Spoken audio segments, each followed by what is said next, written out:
All right.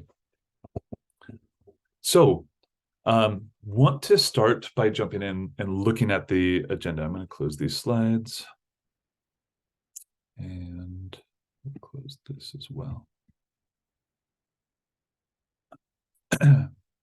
So our agenda today, you have the participant slides that are in the chat, and want to talk about some common pitfalls and errors that go wrong. Then we'll look at actually building like our standard template for collecting data, error bars and sliders and all of those. We'll look at how to put images in to Desmos and edit those. Look at setting vertical and horizontal error bars, fine-tuning a best fit and things like that. And then just doing some common troubleshooting.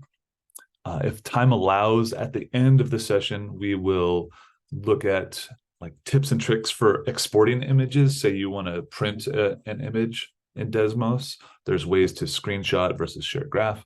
And then depending on if we have time, we can look at actually having Desmos make the regression line that's there. So that is our agenda.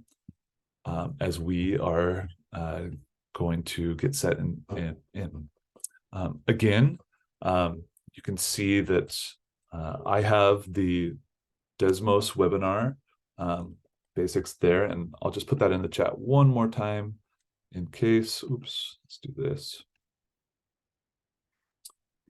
This document is right there in the chat. You can open that up if you want. The one thing to note also is all of the things that we're going to do in the webinar today there's an answer key. And so we'll do them together. The answer key is over if you, for this first slide, is going to be all the way to slide 13. So you can go and look there if something's wrong. The answer key, we're going to build all of this stuff out. Just want you to know that answer key is there if you want that. So for this first slide that we're going to build out, it's on slide 13. So let's go ahead and get started together here. And I'm going to try to make this as big as I can. So one thing that is helpful to see when you are in projection mode is up here on the top right corner.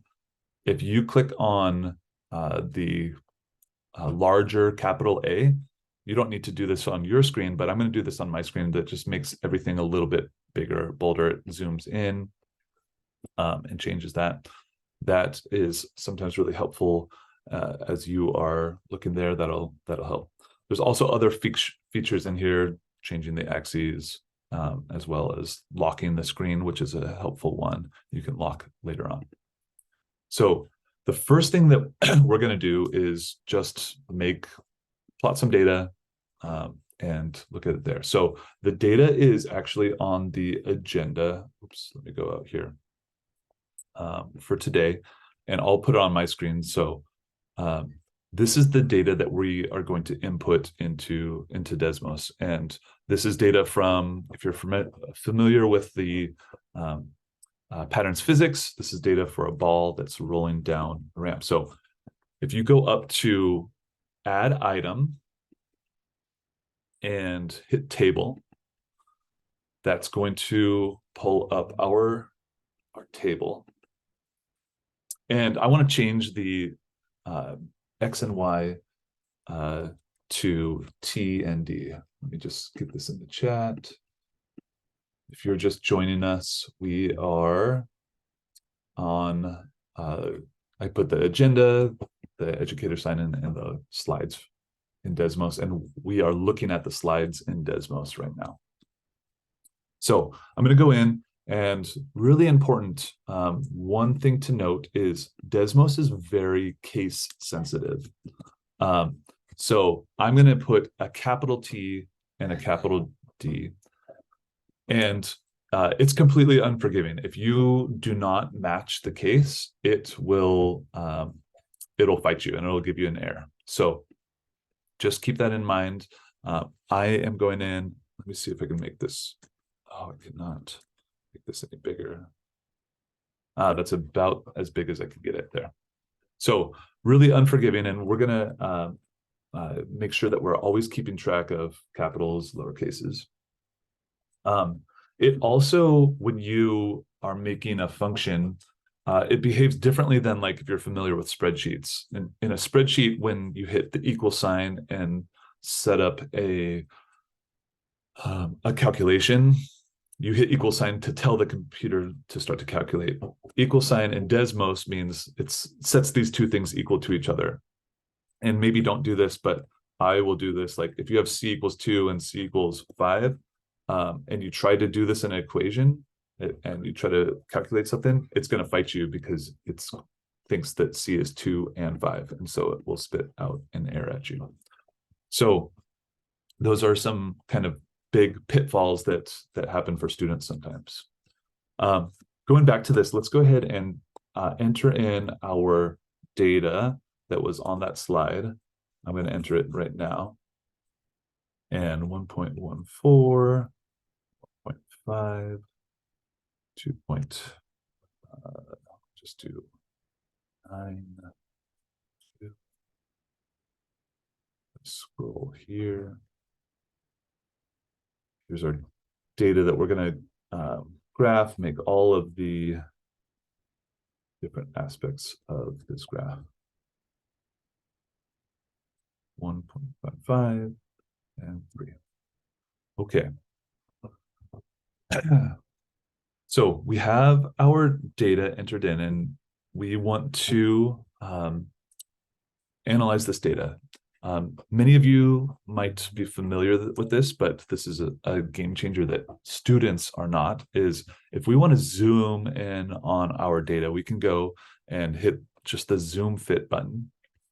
And once we hit that zoom fit button, it'll go right to where all of our data is. Sometimes students will get super zoomed out like this by accident or fun. You can go in and hit zoom fit, and it will fit your data really, really nicely. We also want to put our equations in there. And so normally I'm going to go in and I want to write, my proportional equation, my quadratic, my inverse, and also horizontal line, and all of those other ones. So I'm going to go in and I want to just make a note. Again, we're going to make one of those templates today. I want to make a note. And I might just say so you go up to the plus sign and hit note.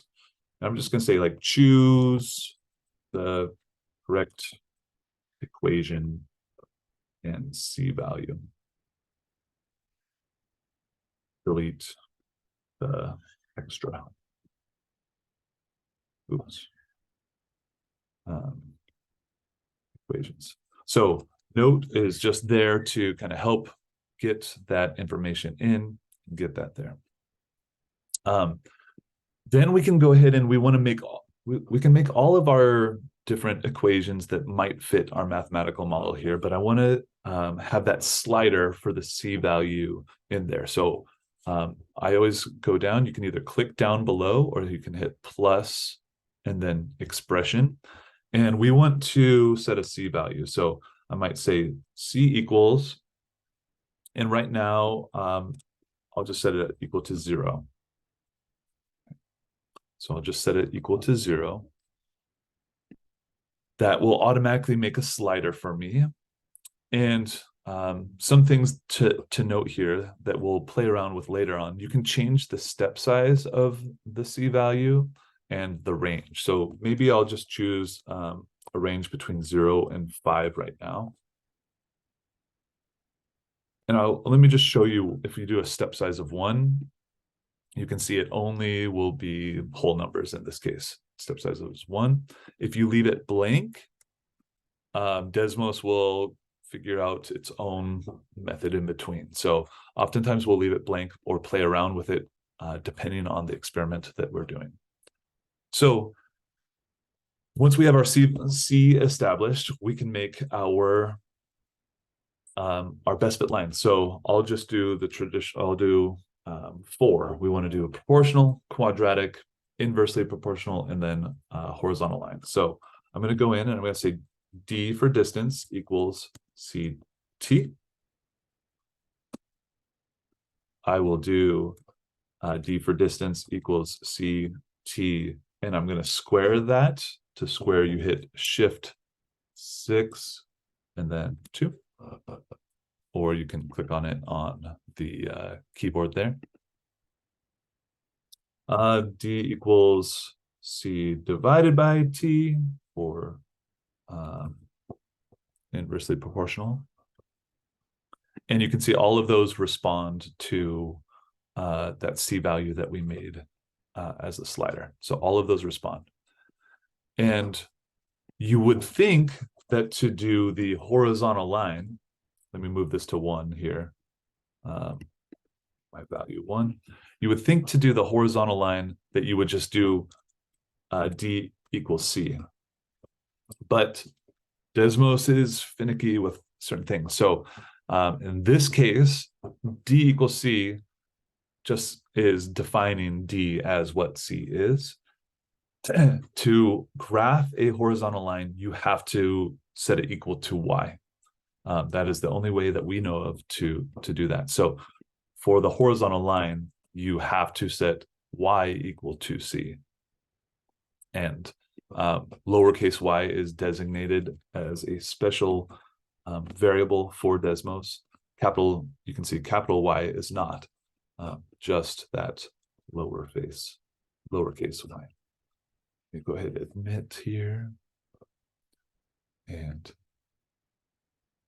good. So now we have our sliders. If you're just now joining us, I'm going to put in the chat the agenda, the educator sign in, and then the slides for Desmos. And if you want to join us on those slides for Desmos, we are just on slide 1 here. And going through and just making all of our graph. So of course we can move those back and forth. I'm going to go ahead and fit my best fit line. If you wanted to change the color of the line, you can do that. You might know that you can turn it on and off. To change the color, if you go up to the gear at the top here, and hit edit list, and then click on the color, you can change the color that you want it to be. You can also make it dotted, and turn it on or off.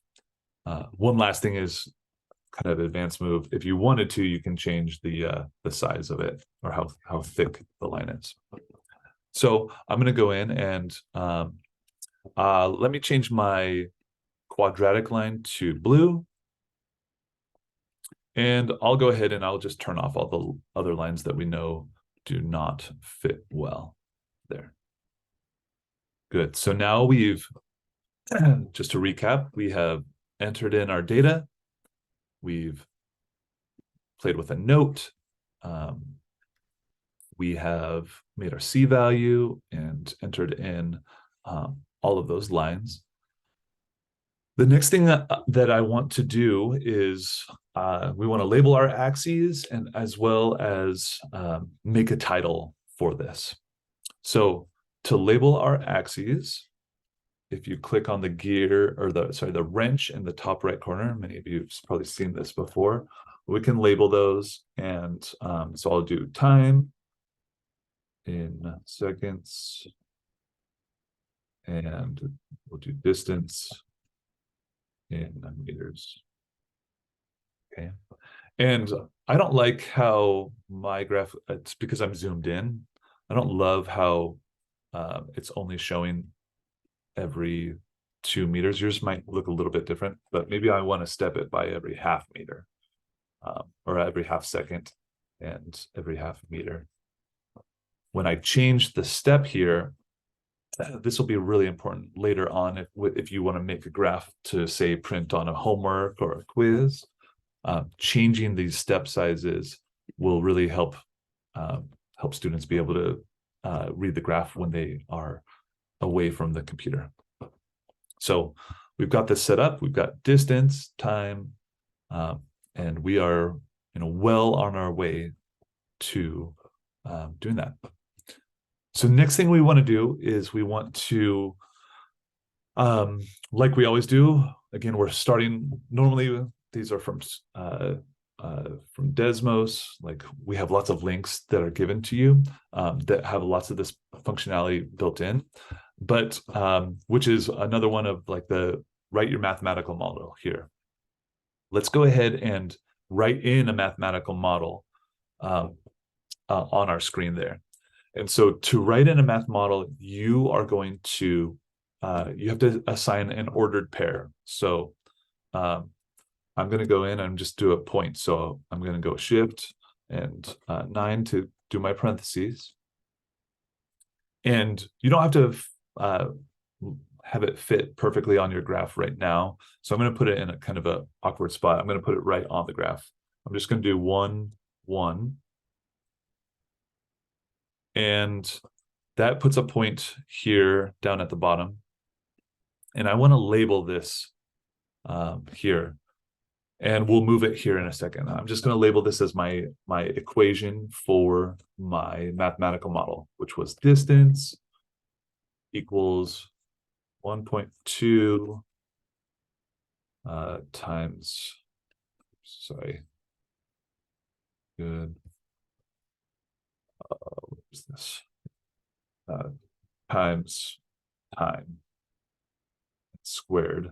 So I'll do this for, oops, this for squared. You can also, I wonder if I can do squared like this.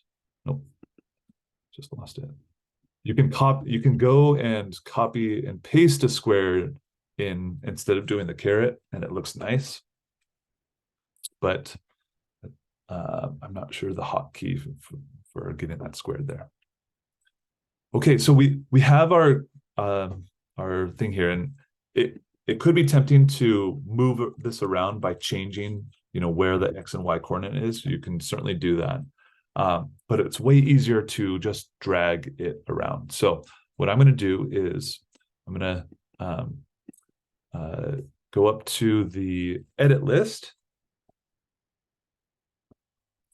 and I'm going to edit list on that label. I'm going to go and I want to turn on drag. Let's say let's also change the color let's change it to red. And if we want, we can change the size of that as well. And that'll change. And just to show you, you can change it to any value there. Advanced move, you can change its transparency. And I'm going to hit done and move it around. So I can move it around with this point here, but it's actually almost nicer to move it around just the words. So if you turn off the point by clicking here, I'll just show this a couple times. If you turn off the point by clicking there, you can click and drag it and move it around. So that's a nice functionality just to be able to move the words wherever you want. I'm just going to pause here for a second and I want to check the chat or see, is there any questions anything you need to slow down? Go.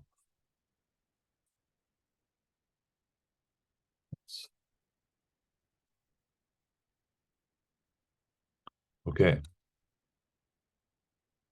So we've got this made. I just took a peek at some of the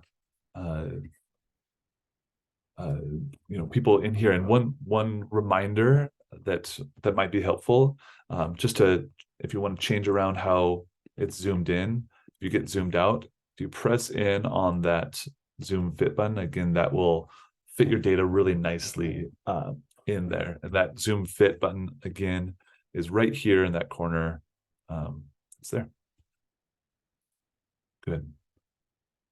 So now that we have our graph pretty close here, we want to add a title. And sorry, let me go. Good. We want to add a title, and let's actually utilize the just some rather than remaking this again. I'm going to go in and I'm going to duplicate what I made before. So to do that, a lot of times when you make something, you just want to duplicate it and do it again. So I'm going to head to the edit list again, and I'm going to hit duplicate this time, and that will just remake the same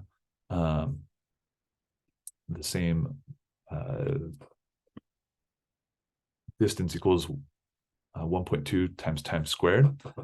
And I might change the title or the color of this. Maybe I'll change it to blue.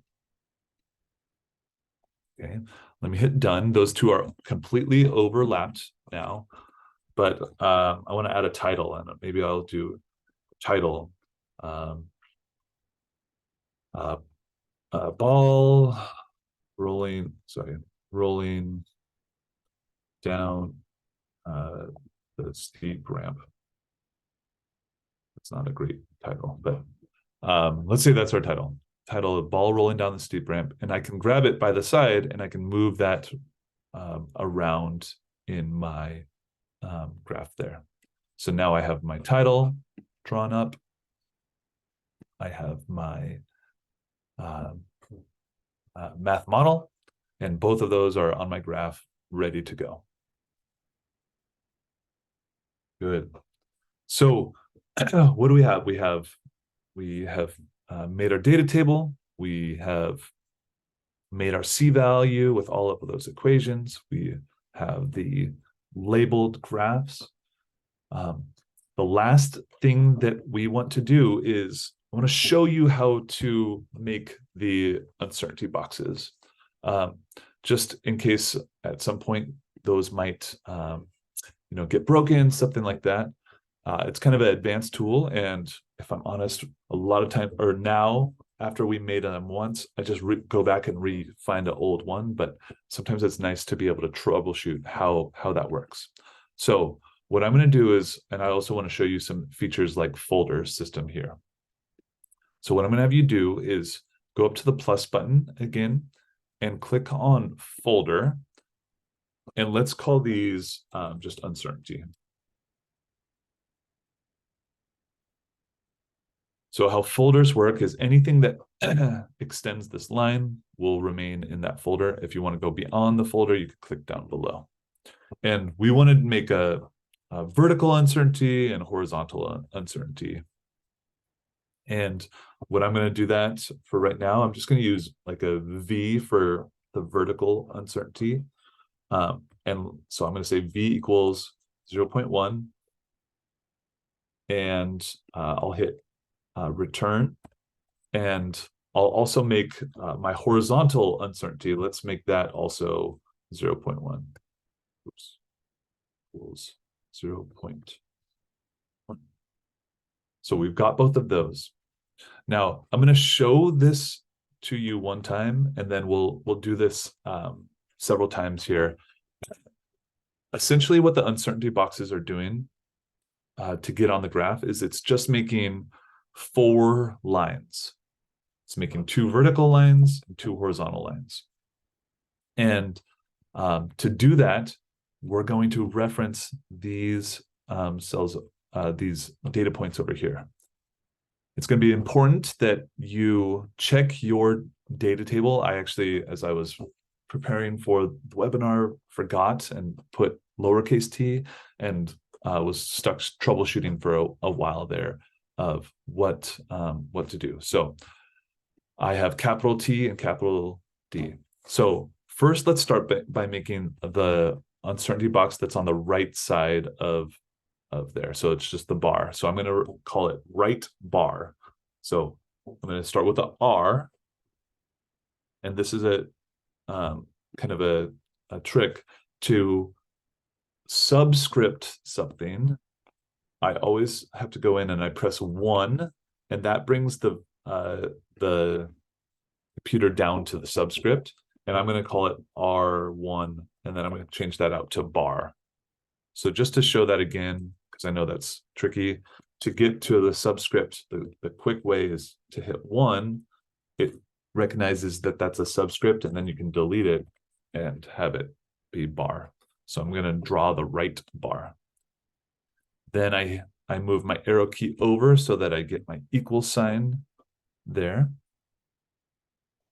And I want to draw that line. And so what I'm going to do is I'm going to find where the data point is. I'm going to add the horizontal uncertainty. And then I want to put a vertical line in. So just to show this, I'm going to reference some data points, T1. So I capital T1. I'm going to plus. I'm going to do H, T1 plus H. So that's adding H because I want to add my plus or minus here. I'm doing one side of that, adding that. And I want to make a line, a vertical line that is as long as the vertical uncertainty. So I'm going to make a bracket. So I'm going to hit shift the right next to the P to make that bracket. And I want to reference, I'm going to say D1 minus V. What's this doing? This is taking the distance and subtracting the vertical error bar is greater than or equal to, just to show what I'm doing. I'm going to hit the greater than sign, and then if you hit equal to, it'll be there. It makes it greater than or equal to Y. And let me just pause here and say what it did. It made all these lines, these vertical lines going off into infinity. And they're slightly below the data point. Let me just zoom in on one of them. So it's making a line that is plus H over. And right now it starts from D minus V and goes off into infinity. Well, we want to cap it up here when it's at plus D. So let me zoom back here. And so how we'll do that is we're going to just do this on the other side. We're going to make another finish our inequality. I'm going to do D1, let me think, plus, I believe, yeah. So let me, can't show it all at once. Oh, I can. There we go. So it's all here. And what's that doing? That's making the right bar off to the side there. Now, I want to make the left bar now. And I'm going to cheat a little bit. I'm going to take my work that we just did and move it to the left. So to do that, I want to duplicate this. I kind of want to keep the color the same, or as you're looking at it. So I'm going to go in, I'm going to hit the edit list, duplicate it, and let's play around with this. Let's make the left bar now. So I'm going to change the R to a L. And the only thing I need to change is, instead of adding H, we know it's plus or minus, I just need to subtract. And that will get me the line on the opposite side. So good, we've got our lines on both sides.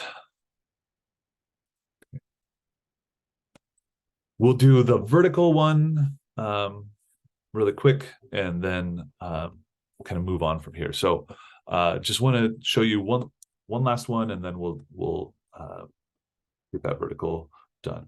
So let me enter another one, and let's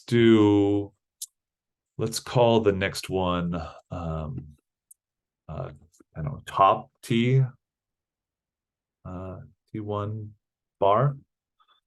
we're going to follow the same form, except for instead of a vertical line at Y, we want to do a horizontal line. So instead of the big changes that we're going to make is instead of Y, we'll use X. We'll have that plus or minus V. And we'll use essentially switching the V's and the H's. So let's do this one. So I'm going to say D1. I'm going to reference the distances plus, reference those and have it go plus vertical up. I'm going to use up my bracket.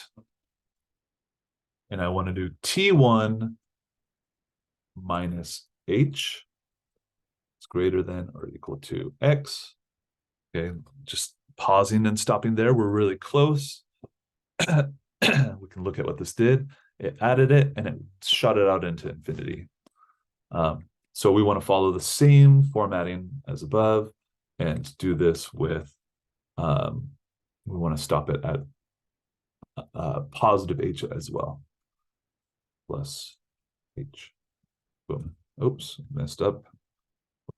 We got that line here. Now that's just the line between the two top sides. Okay. Good.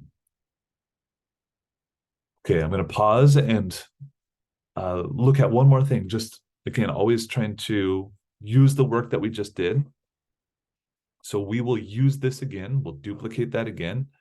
And instead of the plus here, you'll see we'll change it to a minus, and that will move it down to the bottom. So, oops, breaking it. So I'm going to go in. I'm going to duplicate that again. We'll call it like bottom bar. And all I need to do is change the plus to a minus. And looks like we've got all of our uncertainty boxes around.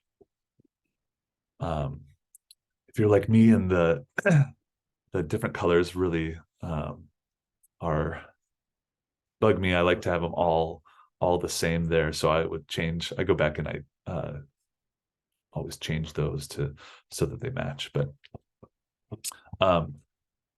just to kind of peek and take a look, when you're doing those, again, it's really important to have this, the subscripts there. I had messed it up earlier with the different subscripts. And if you don't include a subscript, what it will do is it will think that it's a slider that's on there as well.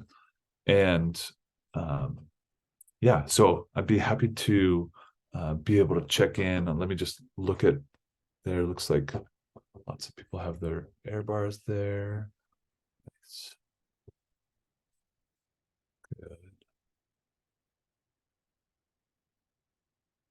Good. Okay, I realize not everyone's has all of those bars down, but want to also just point out, if you go, I think, is there another thing to do? If you go to the next slide, you can actually scroll down and look and see what those look like. So I actually would encourage you to, yeah, try that. Click next. And if something's wrong, you can go down and you can actually scroll down and see how all of those bars there are made. Good. Okay, so let's just recap what we've done so far and where we are going to go with this. So we looked at how to add notes, data tables, our lines. We played around on the side here. We added a title and our mathematical model. We have made our uncertainty, and then we actually made our uncertainty boxes as well. Another step here is going to be, can we insert an image? And I just want to show you, how to insert an image so that we can put a let's say we want to do the uncertainty matrix, and we want to put the uncertainty matrix onto the page itself. There's some cool things that you can do with shading and with the uncertainty matrix so that you're able to do that. Before we're able to get there, I'm going to back out, and I'm going to just check in with the agenda and say, we are going to move on to slide 2. The answer key for slide 2 is on slide 14. And you'll want to download this image. I'll put it in the chat as well. You'll need an image to download. So let me put this, just posted it in the chat there. Take a moment, if you have not, to download that.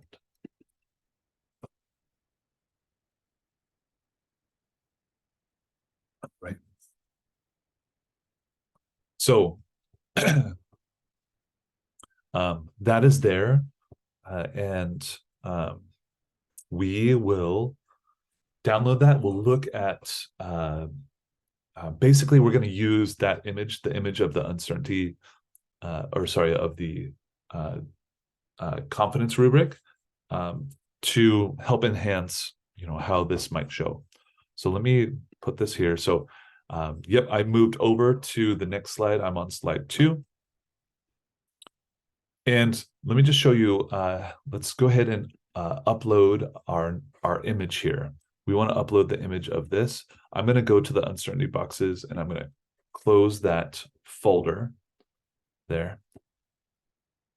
And I want to get that confidence rubric on there. So if you go up to the plus button and down to image, that should be in wherever your downloads are. I'm going to put this in my downloads here, and I'm going to open that and put that on my page. Let's see. Okay, mine shows up really big and taking over the screen. Sometimes it shows up small and kind of off-centered. So what you can do is you can click on it and you can drag it around and resize it by moving the sides of it. And I'm going to try to drag mine and resize it so that the, let me turn off, I'm going to turn off grid right now. I'm going to resize this so just so we can get a peek at, I want the confidence when that's in, when the predicted value is within the data range, I want to have that area be like high confidence. And so I'm going to just make this a little bit bigger, a little bit wider, and just show the high confidence is, in the data range. My medium confidence is going to be near the data range, and that's medium high. Far from the data range is going to be medium confidence. We'll look at this, and we do this sometimes with students. Sometimes we'll upload it with them. Sometimes if we have an extended period, we might do it during that time. But it's nice to look at some shading and have this shade out where your confidence is. So to do this, we're going to use an inequality. So I went down here after that image, and I'm down here on a new row, and I want to just make, essentially I'm going to make a shade under this graph where I have high confidence, where I have medium confidence, and where I have low. So I want to do this in blue. And so what I'm going to do is I want to shade the region. First, X is greater than 0. And you can see what that does. It shades the whole thing. We want to kind of limit this region. So it's just shading over here. And I kind of like it blue so that it's matching the confidence rubric. So let's go ahead and go up and change that to blue. Hit done. And right now it's restricting, it's positive and negative infinity in the Y, and from 0 to infinity in the X. But we know the our different regions for our confidence. We know what those are here. So what I'm going to do is I want this to just go from 0 to within the data range. So what I'm going to do is I'm going to use the bracket, which is, again, shift right by the P. And I'm going to do an inequality. I want it to go from 0 greater than X greater than and less than, what's the value? It looks like 1.6. Okay. So what I did is I just restricted that just to this range from 0 to 1.6, and I will close that bracket. But I also want to restrict the Y because it kind of goes down to infinity. So let's do the same thing for the Y value as well.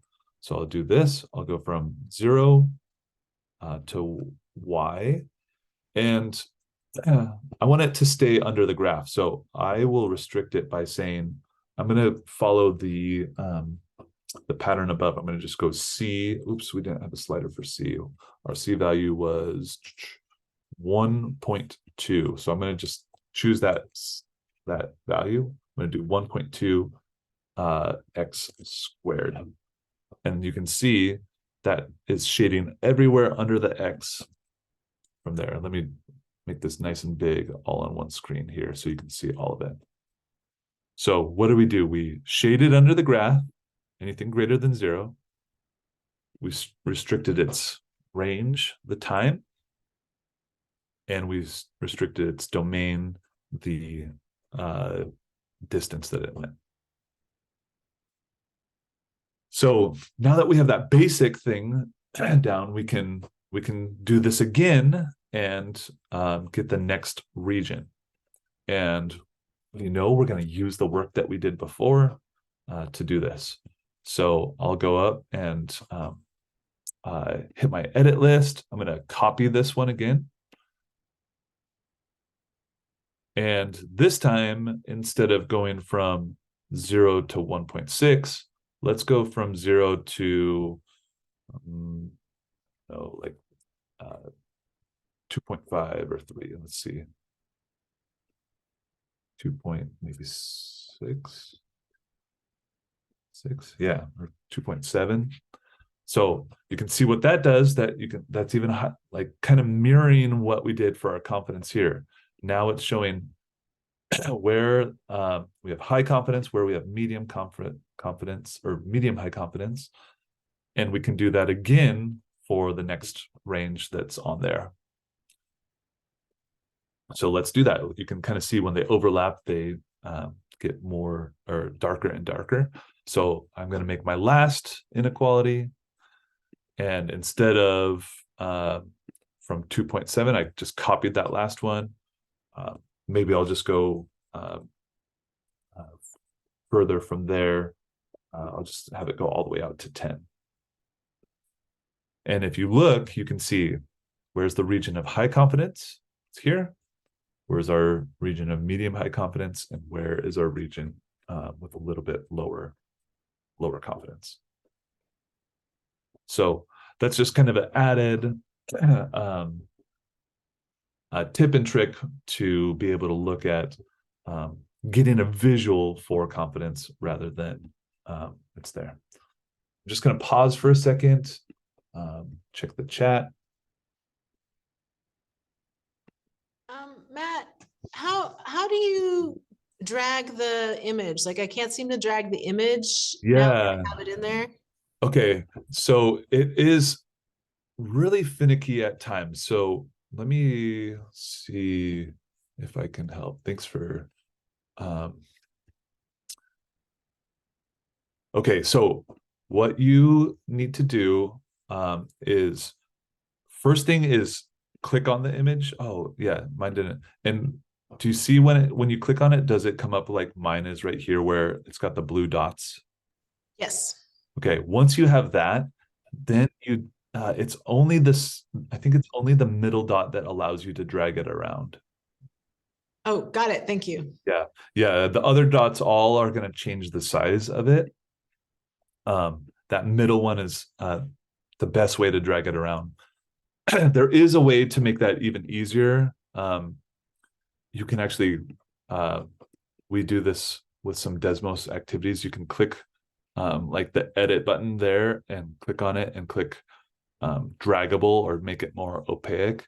And if you make it draggable, then it just behaves like a regular image would, but you can't change the size. So there's advantages and disadvantages. Yep. Cool. Good.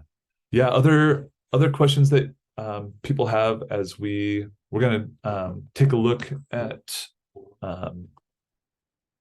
one more, and then we might we'll do some common troubleshooting. We'll take just a stretch break, do some common troubleshooting, and go from there.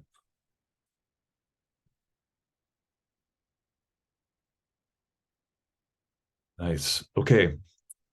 Let me stop my full screen here and just want to kind of show where we're at. On our next one, we wanted to do some of the stuff that we had seen there. We want to restrict our data range. We're going to look at setting our error bars, finding the math model, labeling the graph like we've done in the past. And then we also want to add a domain to our data set as well. Let me get these all ready. Okay.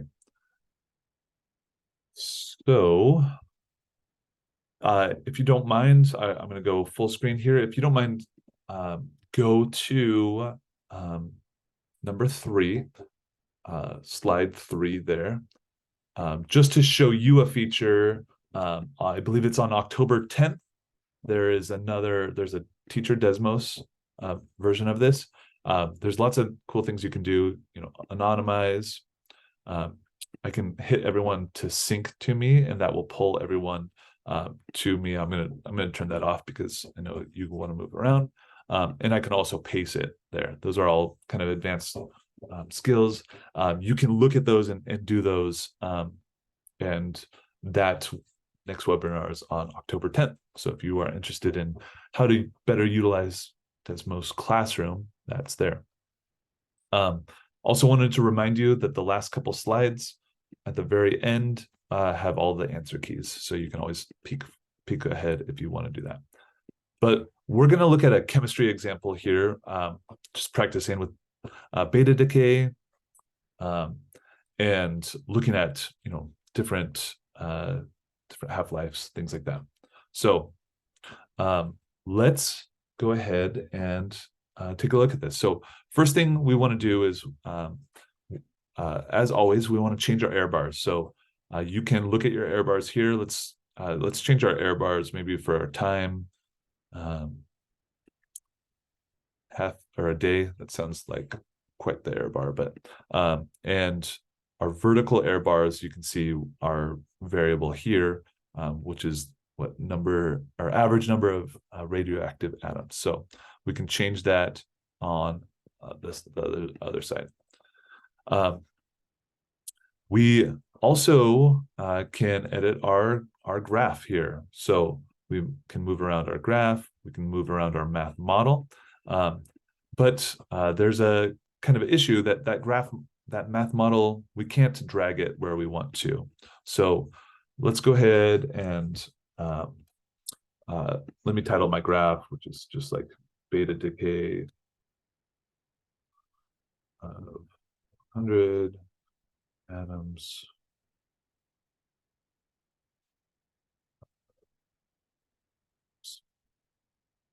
Ooh, and you can see on my screen, that's way too big. It's falling off the edges there. Let's look and see how we can edit that. And let's look and see how we can change our math model so that it's editable. So what I'm going to do is I want to go into edit list, and I want to make my title smaller. It might be fine on your screen, but 2 is way too big for me. So I'm going to go and right where it says A, it says label scale factor. I'm just going to turn that to like 1.5 and see. I don't love that. I want to make it a little bit smaller, maybe 1.2. That fits on my screen now, which is great. Let's go ahead and make the math model draggable. So we can now move our math model around where we want. And I always like to turn it off so that now I can just move the words wherever I want. Good. So got all this set up. Maybe we want to zoom in on our data. So I'm going to move those down and go, and where is my data? Under plot my data, hit the plus button to extend that on my screen there. All right, next thing, let's go and make our line of best fit. So I'm going to, inside of the folder that says line of best fit, I'll pull that down and we'll turn on our exponential fit. And let me play around with this. Do 100, change this K value back and forth. Now, if you're here, just to show you where that was, I went in line of best fit. I'm down here at exponential, moving that K value back and forth. And it's hard to see on my screen, but I know like that's not ideal. Like I'm missing a lot of I think I can get this through the center of the data points, but right now it's not set up. And this happens a lot in our classes where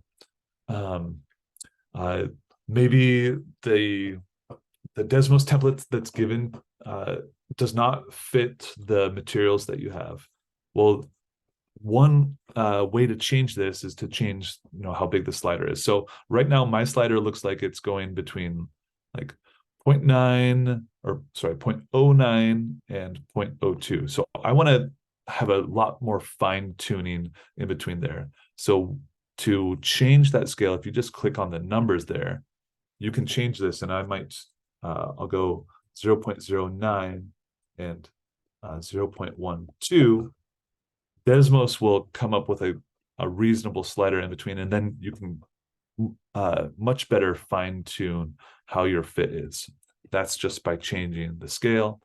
You don't even necessarily have to change the step size if you don't want, because Desmos will come up with its own scale for you on that. So we've got our best fit line, but it doesn't match reality in this case. In reality, our best fit line is not going to go into negative infinity, and might not go on forever in time as well. So we can restrict the range here on that. So to do that, we'll go in and, like we've done in the past, we'll do a bracket, which is shift and then the key next to P, and we'll go from, let's change this from 0, and we'll use time, T, and maybe I'll restrict it to 30 minutes to make that more reasonable.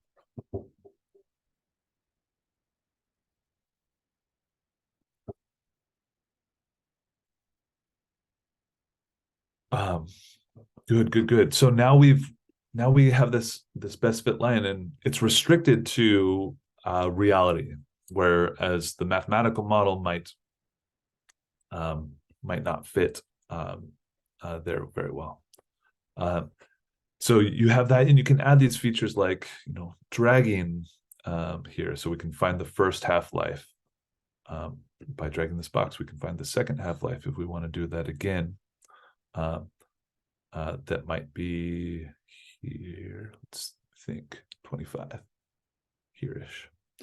Okay, so these are all boxes that we can drag. Again, I'm really zoomed in, so mine doesn't look great because there's so much clutter there. That's there. And we can look at that, and maybe we want to add another. Maybe we want to add like a third half-life box. Let's say these two are there. Well, we can do that.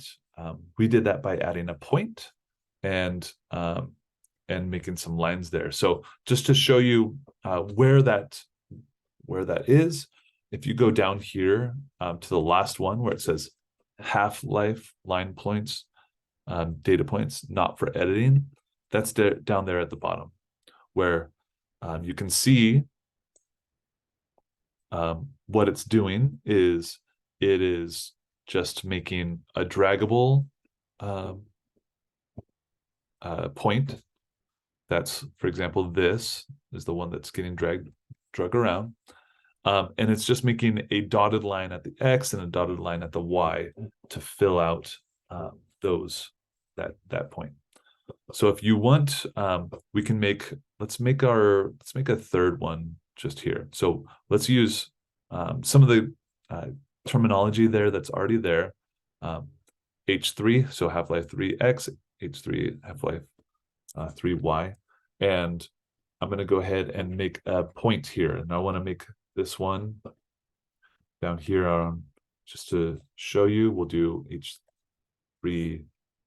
And Desmos automatically thinks the next word is going to be, or next letter is going to be up above, but I want to do H3X, X, comma, let's do this, comma, H3Y, all subscript.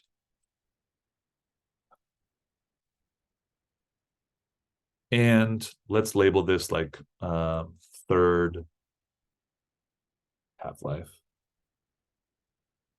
and drag. See, is it already draggable? So it's already draggable for us. But you can see that the lines, there's a few things that it's restricted in the domain. You can see how that's going up and down. And the lines are not showing. So I want to change the color to be black to match the other things. And we want lines that are associated with it. So what I'm going to do is let's actually copy the data from above, or the code from above to figure that out. So we want to make a vertical line and a horizontal line, and we want to restrict it to where that dot is. So that is here. I'm going to go up above, and I'm just going to copy the Y.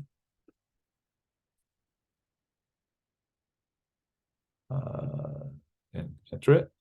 And I'll copy, and I'll zoom in on that if you just want to type it in. I'm going to copy the X also.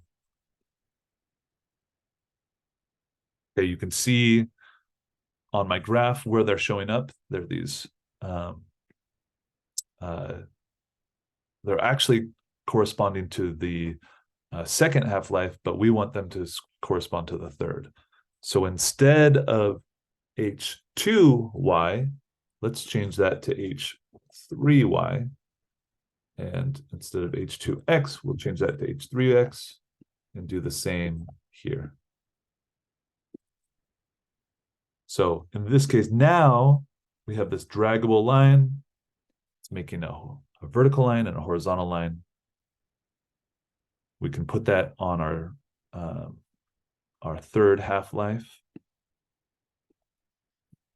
And we want to make it look the same, so let's make it black and dotted, dashed.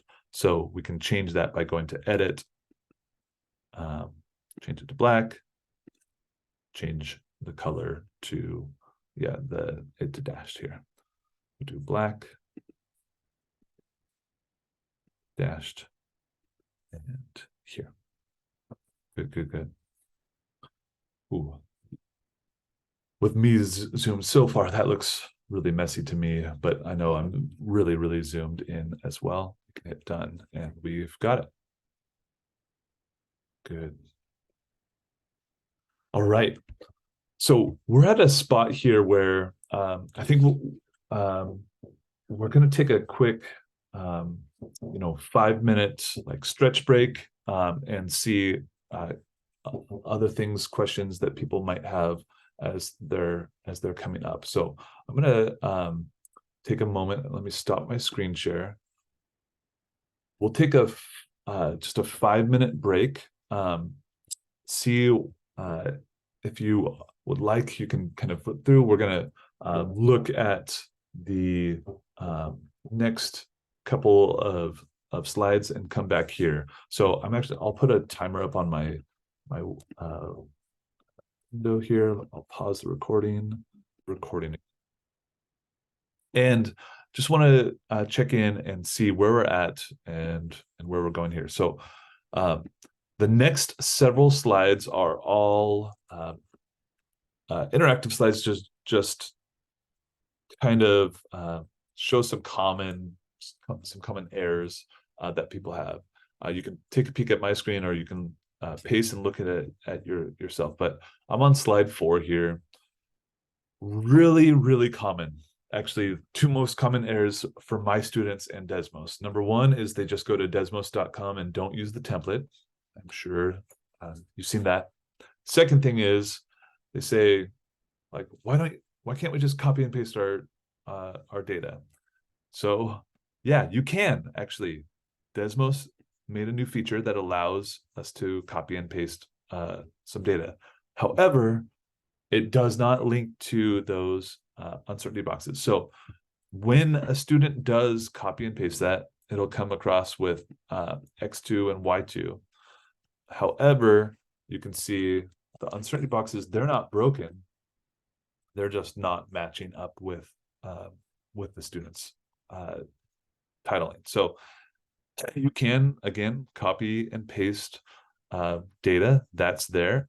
If you I don't teach my students this, but if you wanted to do that, the best way to make sure that it keeps those same values is to delete and then change the title T1 and D1, and then that will keep those uncertainty boxes. So that's kind of our rule of thumb, is to just go in and to fill out that data there rather than copy and pasting, but that is the trick that's there.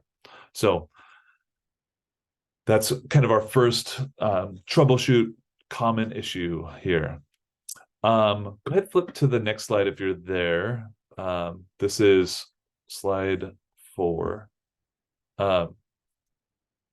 Anyone in the chat or verbally, just like scrolling up and down there, does anyone see what went wrong? So I'm on slide, I'm on slide 5 now. Just scroll down. I get this a lot. Like, Mr. McCollum, my Desmos is not working. And so this one, like, students said, like, I heard C was 0.3, so I just put it in. The issue is, and it'll give you this error sign, it says you've defined C in more than one place.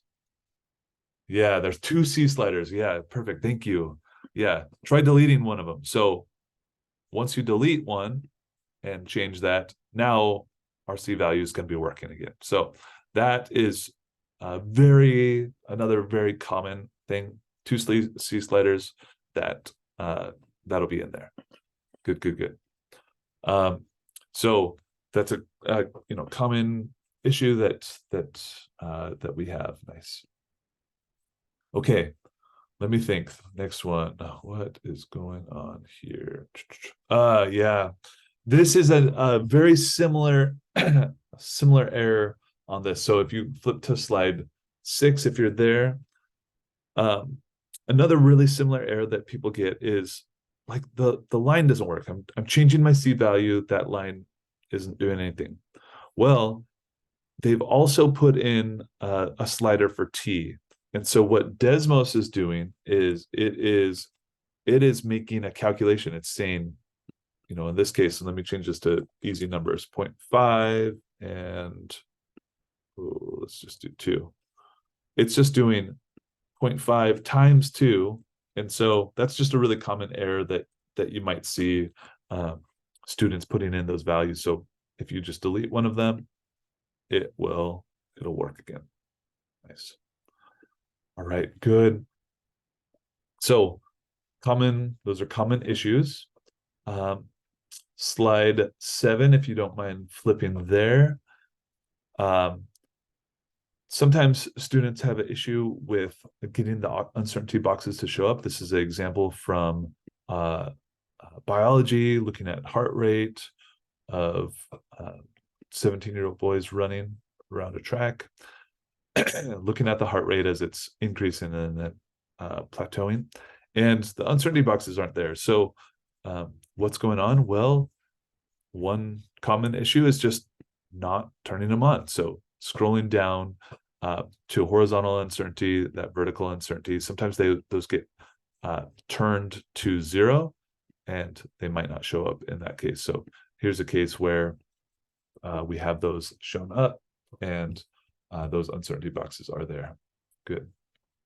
So playing around with those uncertainty boxes as we are getting them fit, that is that's there. Nice. Another one, so if you hit forward to slide 8 now, this shouldn't happen, but somehow it occasionally does. We're on slide 8, and it's like we have the error bars, but all the error bars, but the right error bar. And so your big tip and trick, this is a long one, is if you scroll down all the way to the bottom on most of these, there's a folder that says uncertainty. Don't edit anything in this folder. And again, this always happens sometimes where you're in here. So it looks like this one was not defined here. What is the error here? H1. Oh, this is not defined as H. So we got to change this. There is no H1. So what do we need to do? We need to change that to X1. And those uncertainty boxes are there and available now. So that's a common one. Sometimes that folder just gets deleted like this. Remember, there's always that undo button that we use so often. Good. Let's see. Let me see. So we're almost there on this. This is a small one. Our uncertainty boxes again aren't there, and like we said earlier, uncertainty. So again, I'm on slide 9. Really common issue is you got to use a capital letter for your variable. It needs to match. So in this case, if we changed our x from a lowercase t to a capital T, then our uncertainty boxes show up.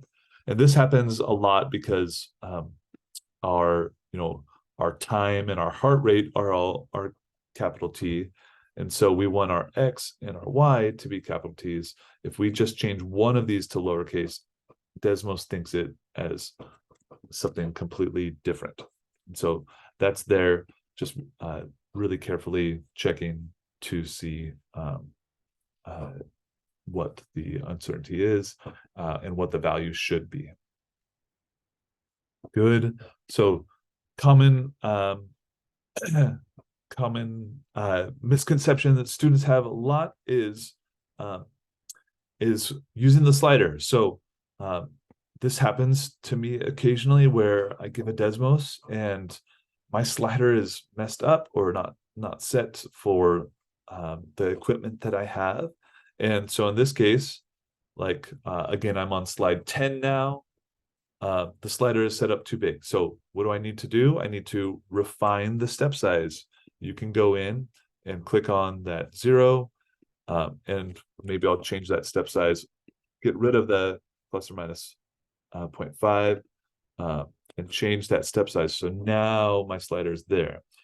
The other thing you can do is students can just go in and type in a number. So you can change that C value to whatever they want. If they are having an error where they can't get the value in, that is just available to go in and change that. So they don't have to use the slider. The slider is helpful and available there. The last tip and trick that is one that I've already showed, but it's just so worth showing and making sure that you're there is this tool. Again, our title says it all. Saves the day from accidentally bumping or pinching to zoom out to super, super far. The easy, straightforward way of finding that, I'll zoom way far in, is clicking on zoom fit right here will make the data fit really nice on the screen. So those are just some common tips and tricks that are really helpful to take a peek at, that just errors that you might find. The last big thing that I wanted to show today that I think is going to be really helpful if you are making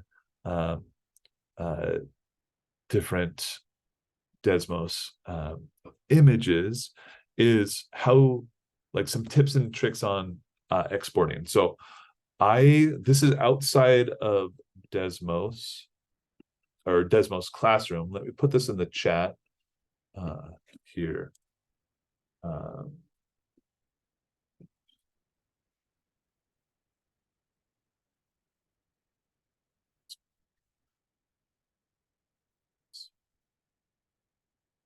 Okay. If you don't mind clicking on the link there in the chat,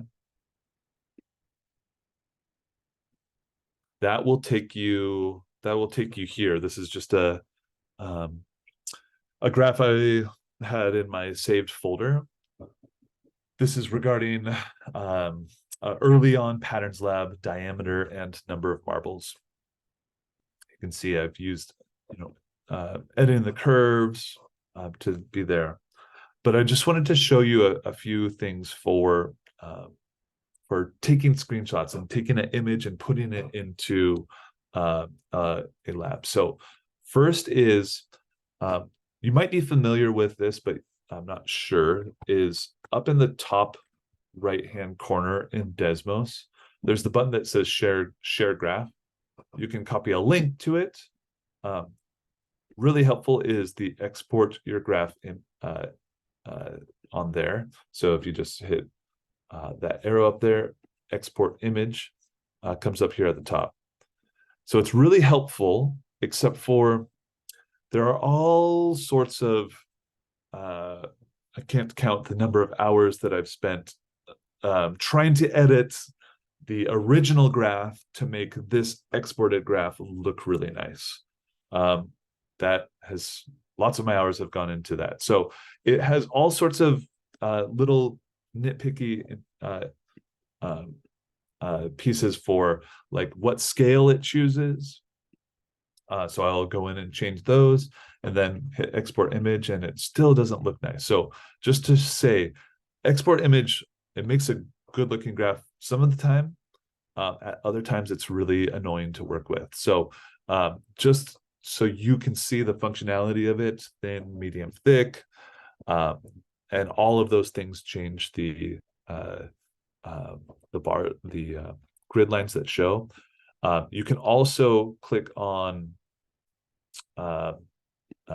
changing this, and I like medium square or large square, but that makes it really hard to see when it's printed out there.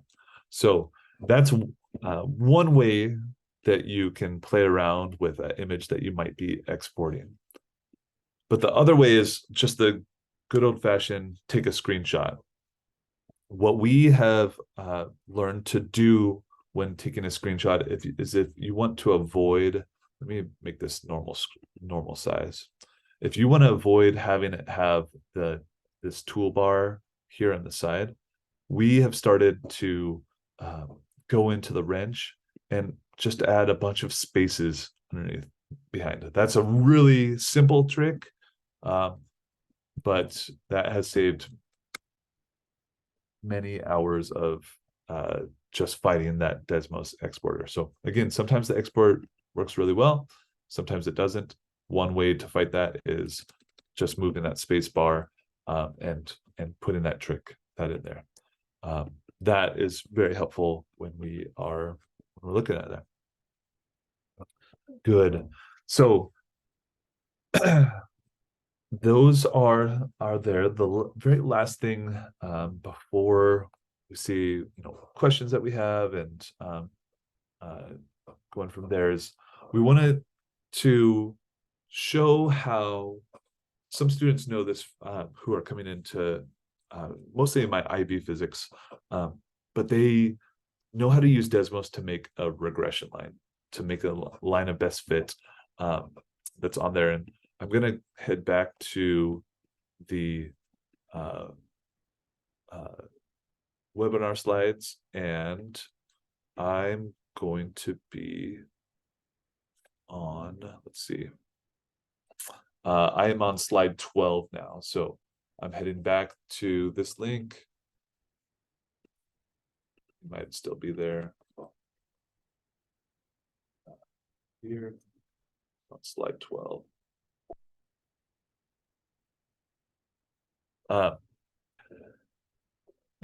The last kind of big piece here is getting the computer again to set up its own regression. And this is nice sometimes, but really students do a good job of making the best fit line. So I hesitate to show this to students early on because it's really a conversation of good science versus good science education. So good science, finding the best fit line, but it gives a black box. And we, for years, used Logger Pro to put that best fit line on. And you can essentially fit any line with any, any cubic with any set of data that we have. So we want to kind of take a step back, and I really like the slider for the tactile nature of it and there, but there are some extra functionality just to get computational thinking and enhance best fit lines. So let's do that here. What I'm going to do is I'm going to delete. So I'm on slide 12. I'm going to delete the C value. And we know this is a quadratic fit from earlier. So I'm going to delete the proportional fit as well. And I'm going to leave just the, let's see if I can zoom in more. It's not great. I'm just going to leave the quadratic. To get Desmos to do this, you have to do two things. First, you need to change the variables to match the variables in the heading of the table. So we want to do, instead of just T, we want to do T1. Instead of D, we want to do D1. So I'm going to do D1 and T1. Okay. And instead of an equal sign, you're going to do a tilde. So it's next to the 1.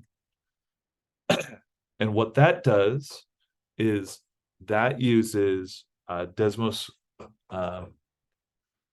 uses a process called regression. And it essentially is finding the line of best fit there, and this R squared value is related to the residual of how far away the line is to the data point. And so that gives you kind of the ability to have the computer find the line of best fit. It also gives some advanced thinking of, if you want to look at, you can plot these residuals, and you can use that to kind of find some systematic error that might occur. So a lot of times in this case, when you hit plot residuals, you can see those show up here, and this just is plotting the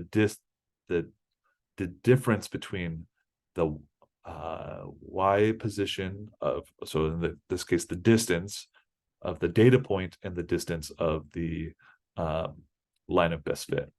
And so that helps us find some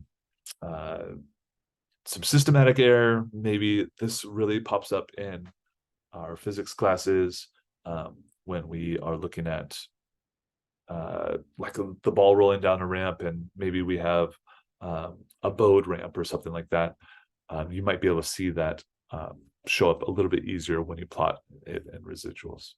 Again, This is really nice tool if you want to have the computer solve that out for you, but it's not always necessary as we are doing that. Good. Let me just show one last thing, and then we'll see questions that you have, and we'll adjourn here. So if you don't mind, what the very last thing that is nice to show is if you go to slide 16 on the Desmos classroom, you can find, if you scroll all the way to the bottom, it's nice to sometimes we've worked on this with waves, changing a wave based off of its wavelength. Desmos allows you to match any color. So you can do HSV or RGB, and just by changing it, it actually tells you the color that shows out.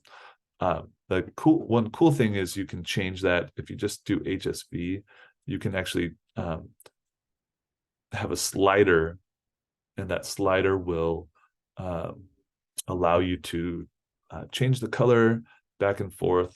And then you could change that slider. Let's say I wanted to leave this at 40. I could change my slider here. And that allows you to, what's going on? I wonder why that did not work. Maybe I'll change it to